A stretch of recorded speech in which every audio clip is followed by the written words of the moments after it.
Roger Stone aide Sam Nunberg, and back with me for context, Evelyn Farkas. Sam, people in politics say, oh, we knew there was hacking. But the man you used to work for, Donald Trump, and many people around him long instilled doubt about who did it, how it happened, whether it mattered.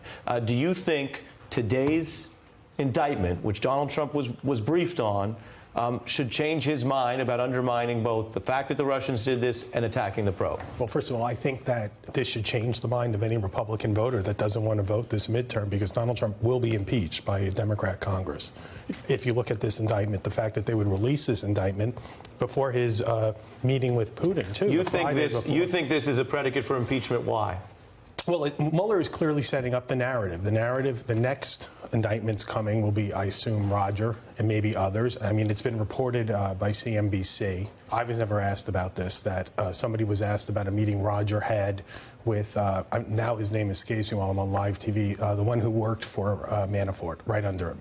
Rick Gates. Rick Gates, that he had a meeting with him, so who knows what they talked about with the emails. As I've said... And Rick Gates, of course, has pled guilty. And is cooperating. And is cooperating. You say today you think it's more likely that Roger Stone will be indicted. Yeah, well, I think Roger was, from the very beginning, as I said, after I left the grand jury, Roger was, if it would be nice to say he was a subject, he was clearly a target. My question... That was clear to you in the way that you were being questioned? Yeah, I've said that to you before. It was 100% clear. You said at the time, though, that you felt that it was like they were trying to set up a, quote, perjury trap, which has to do with statements Roger has made in a setting where perjury would matter, presumably testifying. This doesn't look like perjury, Sam. This looks like laying out the predicate for the fact that Roger Stone was talking to the Russian military agents who were claiming to be Guccifer, that they went in and pretended they were not Russian, they had a Romanian cover story, and that Roger backed that up too. Do you think Roger may have knowingly committed a crime as he went down that road? No, because I think, well, in terms of cooperating with the Russians, I've had this argument with him. I've talked about this publicly. I said to him, I don't know why you're associating yourself with these people so publicly. Our intelligence community has said that the Russians did it. And he says to me that he didn't believe the Russians hacked. So I would say... Do you think Roger's that stupid, I guess, is the question? I think Roger is conspiratorial. Yes, I think Roger, Alex Jones, and that whole... But that defense that you're sharing, and I appreciate you coming on this show. This is all I know. I understand. You're explaining what you've learned, which is what makes you interesting. Let me finish. You're explaining your understanding of the situation. That theory of the case to defend Roger suggests that Roger Stone is stupid or a novice. You and I have both dealt with him. He strikes me as neither of those things.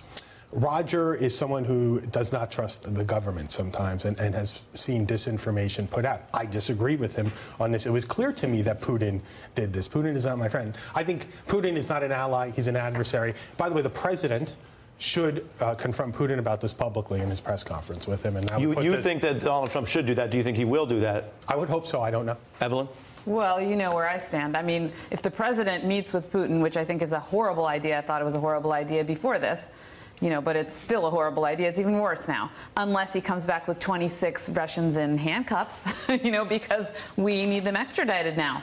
We've got 26 Russians, if my math is right. As a matter of diplomacy, does it look weak and soft to go give Putin this meeting after this has been exposed? You are leading the witness, yes. I mean, Sam, would I lead a witness? No. Go ahead. Yes, and then I'll go leading the witness.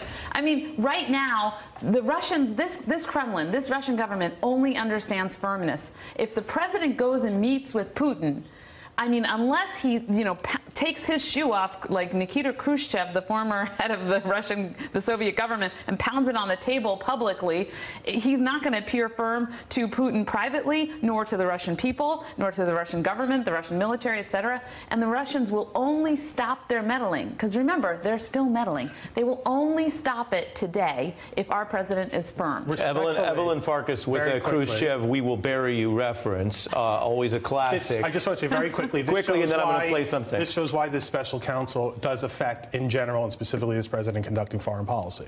And releasing this indictment today was selective. I don't know why they had to do it. I love this indictment from the point of view of we're holding the Russians accountable. I hope these people never enter the United States.